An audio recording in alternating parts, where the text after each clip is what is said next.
Mumbai crime branch ने अवैध रूप से भारत में रह रहे 5 बांग्लादेशी नागरिकों को गिरफ्तार किया। ऐसी में कुछ सवाल है, जानने के लिए सुने समाचार। मुंबई क्राइम ब्रांच यूनिट 6 ने अवैध रूप से भारत में रह रहे 5 बांग्लादेशी नागरिक को गिरफ्तार किया है। क्राइम ब्रांच ने मुंबई, ठाणे और नई मुंबई इलाके से गिरफ्तार किया। मुंबई क्राइम ब्रांच ने कुल अब तक 9 बांग्लादेशी नागरिक को गिरफ्तार किया है। क्राइम ब्रांच यूनिट 6 के अधिकारी को गोपनीय जानकारी के आधार पर कार्यवाही की गई। क्राइम ब्रांच के डीसीपी राजतिलक रोशन ने बताया, अवैध तरीके से रह रहे बांग्लादेशी नागरिक का मकसद था कि भारत से बांग्लादेश अवैध तरीके से पैसा भेजा जाए। जांच से ये भी पता चला कि आरोपियों ने नकली आधार कार्ड बनाए और फर्जी डॉक्यूमेंट के आधार पर बैंक के अकाउंट खोले गए। पुलिस ने गिरफ्तार सभी को कोर्ट में पेश किया, जहां कोर्ट ने 16 दिसंबर तक पुलिस कस्टडी में भेजा। Bye Rajtilak Roshan, DCP crime branch unit 6। अवैध बांग्लादेशी नागरिकों के विरुद्ध कार्रवाई की है। शुरुआत में इन्होंने शिवरी पुलिस स्टेशन के पास एक ट्रैप लगाया था और उसमें 2 अवैध बांग्लादेशी नागरिक मिले थे, जिनका मोडस ऑपरेंडी भारत से बांग्लादेश में अवैध रूप से पैसे ट्रांसफर करने का था। और ये एक से दूसरे जुड़ते गए और टोटल अभी 9 लोग अरेस्ट हुए हैं और इसमें संभावना है कि और भी लोग इसमें इन्वॉल्व हैं।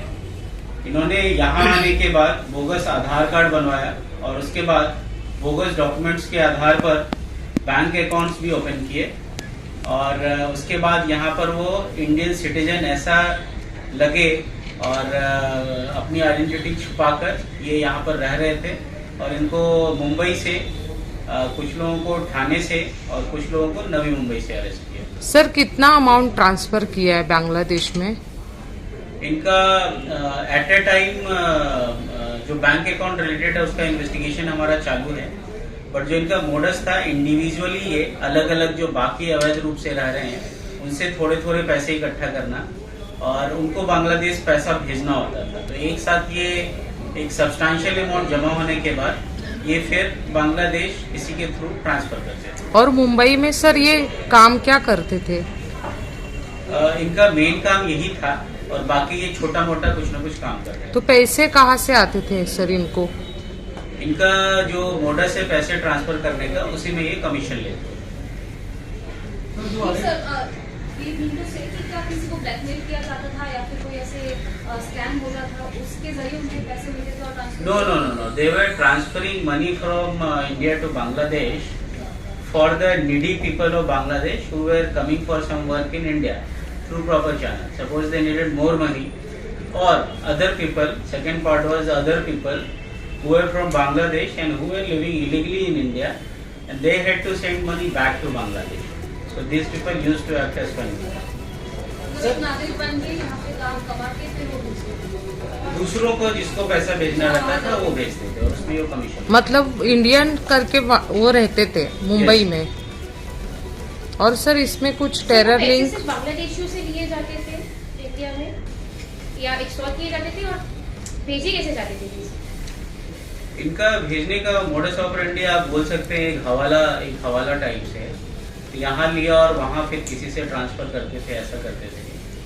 तो जो एक मनी ट्रेल का एंगल है वो भी आगे इन्वेस्टिगेशन का पार्ट है, बट जो चैनल इनका था कि थ्रू ह्यूमंस जो इधर से उधर इलीगली जा रहे हैं या उधर से आ रहे हैं, ये चैनल वो यूज करते हैं। सर, ये किसी हवाला के बड़े रैकेट से जुड़े हुए हैं?